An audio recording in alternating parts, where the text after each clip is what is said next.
안녕하세요. 4월 23일 저녁 기도회 함께 하도록 하겠습니다. 잠시 기도드리겠습니다.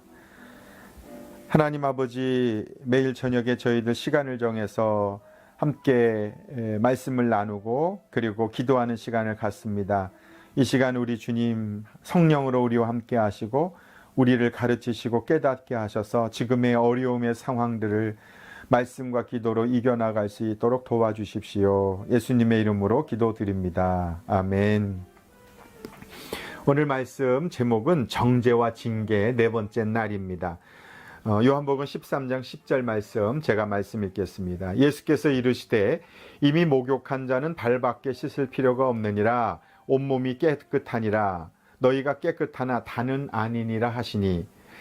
나폴리의 오스나 총독이라는 사람이 어느 날 바르셀로나에 죄인들을 태운 그 배를 순시하게 되었답니다. 한 사람 한 사람에게 어떤 경위로 이곳에 오게 됐는지 물었습니다. 근데 그들은 한결같이 자기는 너무 억울하다고 호소를 했답니다. 그런데 그 중에 한 사람만이 자기는 죽을 죄를 지었노라고, 처자식을 굶기지 않기 위해서 나쁜 일인 줄 알면서도 도둑질을 했노라고 눈물을 흘리면서 그렇게 이야기를 하더랍니다. 그러자 그 오스나 총독이 지팡이를 들어서 그 사람의 잔등을 내리치면서 이 못된 놈아, 의인들만 있는 이곳에 너 같은 죄인이 왜 들어와 있어? 당장 나가! 그리고 호통을 치며 그곳에서 내보냈다고 합니다. 자기가 죄인인 것을 알면 산다라는 것이죠. 회개하면 삽니다. 회개하지 못하여 죽는 겁니다. 1. 구원받은 그리스도인들에게도 죄의 문제는 존재한다라는 것입니다. 우리는 예수를 믿지만 여전히 죄는 짓습니다. 그뿐 아니라 또한 우리 곧 성령의 처음 익은 열매를 받은 우리까지도 속으로 탄식하여 양자될 것, 곧 우리 몸의 속량을 기다리느니라. 로마서 8장 23절입니다. 이 말씀은 우리 몸이 주님께서 다시 오실 때에 온전히 죄에서 구원받을 것임을 가리킵니다. 주님이 오시기 전까지는 구원받은 우리 안에 여전히 죄가 역사한다는 것입니다. 어떤 이단 종파에서는 죄 문제를 예수님께서 이미 십자가에서 다 해결해 주셨기에 우리는 죄에 대하여 더 이상 고민하지 않고 괴로워할 필요가 없다, 그렇게 주장합니다. 구원파들의 그런 신앙이 그렇죠. 그러나 그것은 성경적 가르침이 아닙니다. 예수님 믿는다는 것은 우리가 하나님의 자녀가 되었다는 것이지, 하나님의 은혜로 이제부터 죄를 지어도 괜찮다는 말은 아닙니다. 하나님은 어떤 죄라도 다 용서하십니다. 그 어떤 죄도 아버지 하나님과 우리를 갈라놓을 수 없습니다. 그러나 하나님께서 죄를 무조건 용납하시는 것은 아니다라는 것을 명심해야 됩니다.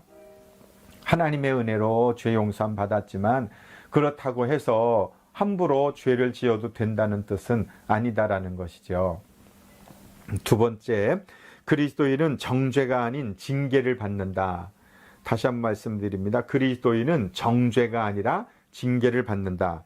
죄는 불신자에게만 문제되는 것은 아닙니다. 예수님을 영접하고 구원받은 그리스도인들에게도 죄의 문제는 매우 심각합니다. 그러나 불신자의 죄와 그리스도인의 죄는 차원이 다릅니다.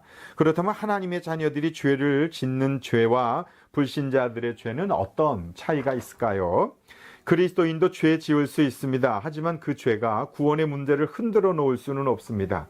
그리스도인은 더 이상 사탄에게 속한 사람이 아니라 하나님께 속한 사람이면서 죄를 짓는 것이죠. 예수님은 십자가를 목전에 두시고 제자들을 다락방에 불러 모으셨습니다. 그리고 직접 수건을 허리에 두르시고 제자들의 발을 씻기셨습니다. 이른바 우리가 말하는 세족식을 예수님이 하신 것입니다. 베드로는 자신의 차례가 되었을 때 절대로 예수님이 자신의 발을 씻으실 수 없다고 거절합니다. 하지만 예수님은 발을 씻지 않으면 아무런 상관이 없다고 말씀하시죠. 그러자 베드로는 발뿐만 아니라 손과 머리도 씻겨달라, 그렇게 말씀드립니다. 그때 예수님은 이미 목욕한 자는 발밖에 씻을 필요가 없느니라. 온몸이 깨끗하니라. 그리스도인은 불신자와는 달리 이미 목욕을 한 사람입니다. 그래서 발만 씻으면 됩니다. 그리스도인이 불신자처럼 죄를 지었음에도 불구하고 그들과 다른 것은 불신자들은 죄를 지을 경우 정죄를 받지만 그리스도인들은 십자가의 능력을 통해 구원하시는 하나님 안에 있기 때문에 정죄함을 받지 않고 죄에 대해서 징계를 받는 것이죠.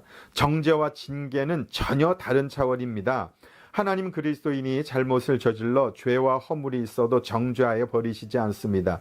물려받은 유산을 모두 탕진하고 돌아온 탕자 아들에게 아버지는 입을 맞추고 반지를 끼워주고 또 신발을 신기고 받아들이고 그리고 잔치를 벌입니다.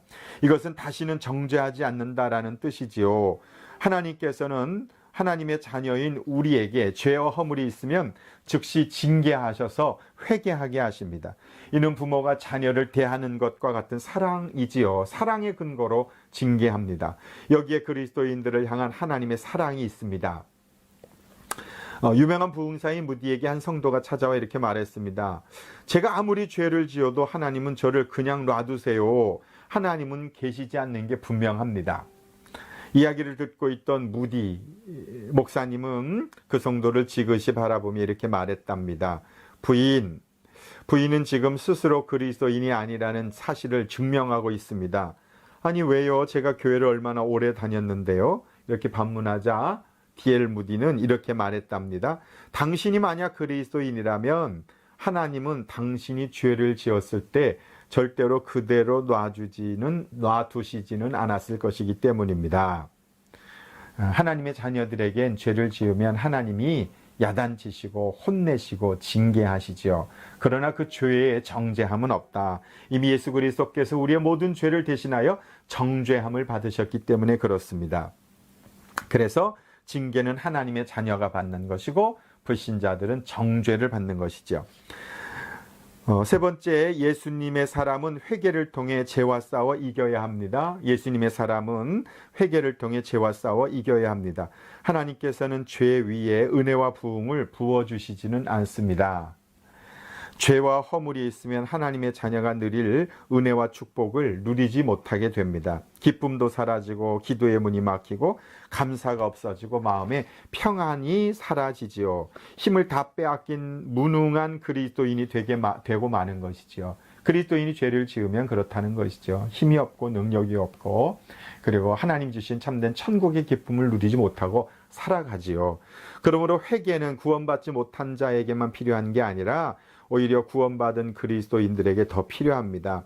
회개 없이 살아도 잘 되는 것은 축복이 아니라 그것은 버림받았다는 증거입니다. 징계가 있다는 것 자체가 그 사람이 하나님의 자녀라는 증거이지요. 또한 그들이 마음에 하나님 두기를 싫어하며 하나님께서 그들을 그 상실한 마음대로 내버려 두사 합당하지 못한 일을 하게 하셨으니 로마서 1장 28절입니다. 명심하십시오. 죄는 잊어버린다고 해결되는 게 아닙니다. 우리는 죄와 싸워야 합니다. 죄와 싸우리라. 결코 죄의 종노릇하지 않으리라 하는 자세로 기도해야 합니다. 하나님, 죄와 싸우겠습니다. 죄의 종이 되지 않겠습니다. 죄와 싸워 이기기를 원합니다라고 선포하실 수 있기를 바랍니다. 물론 우리 힘으로는 죄와 싸울 수 없습니다. 오늘 새벽에 생명의 말씀, 산 말씀처럼 그들은 안악자손이고 서금이 하늘을 닿았고 너무 강력한 것이 사단의 세력이지요. 죄 뒤엔 마귀가 역사하고 죄를 지은 자는 죄의 종이 됩니다. 그러나 우리의 힘으로는 싸워 이길 수 없지만 예수님의 보혈의 능력으로 우리는 죄와 싸워 이길 수 있습니다. 우리는 이미 죄와 저주에서 해방된 사람입니다.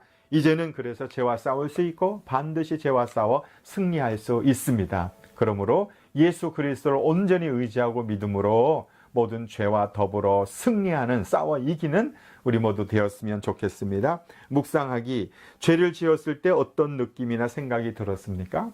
죄를 지었을 때 어떤 느낌이 드셨어요? 또 죄와 싸워본 적은 있나요? 그 결과가 어땠습니까? 승리하셨습니까? 아니면 번번이 넘어지십니까? 마음에 새길 세 가지입니다. 구원받은 그리스도인들에게도 죄의 문제는 존재한다. 구원받고 모든 죄에서 자유한 그리스도인도 죄를 지으면 대가를 치르게 된다. 징계가 있다. 두 번째, 그리스도인은 정죄가 아닌 징계를 받는다. 하나님 그리스도인이 죄를 지으면 사랑으로서 징계하시고 죄를 회개하면 하나님이 용서해 주십니다. 세 번째, 예수님의 사람은 회개를 통해 죄와 싸워 이겨야 합니다. 회개 없이 잘 사는 것은 축복이 아닙니다. 하나님은 우리가 죄를 회개할 때 은혜를 부어 주십니다. 오늘 두 가지 기도 제목 기쁨입니다. 회개가 삶의 기쁨이고 능력임을 알게 하소서. 예수 그리스도의 보혈을 의지하여 죄와 싸워 이기는 삶을 살게 하여 주옵소서. 회개의 기쁨을 누리게 하시고 예수 그리스도를 믿음으로 죄와 싸워 승리하는 우리 되게 해달라고 함께 기도하는 시간 가졌으면 좋겠습니다. 이 시간 우리 뜨거운 마음으로 주님 앞에 기도하며 나가십시다. 살아계신 하나님 아버지, 이 시간 주의 은혜를 구하며 하나님 앞에 기도합니다. 우리의 모든 죄를 용서하여 주시고 우리를 깨끗게 하시고 새롭게 하여 주옵소서. 예수님의 이름으로 기도하옵나이다. 아멘. 아멘.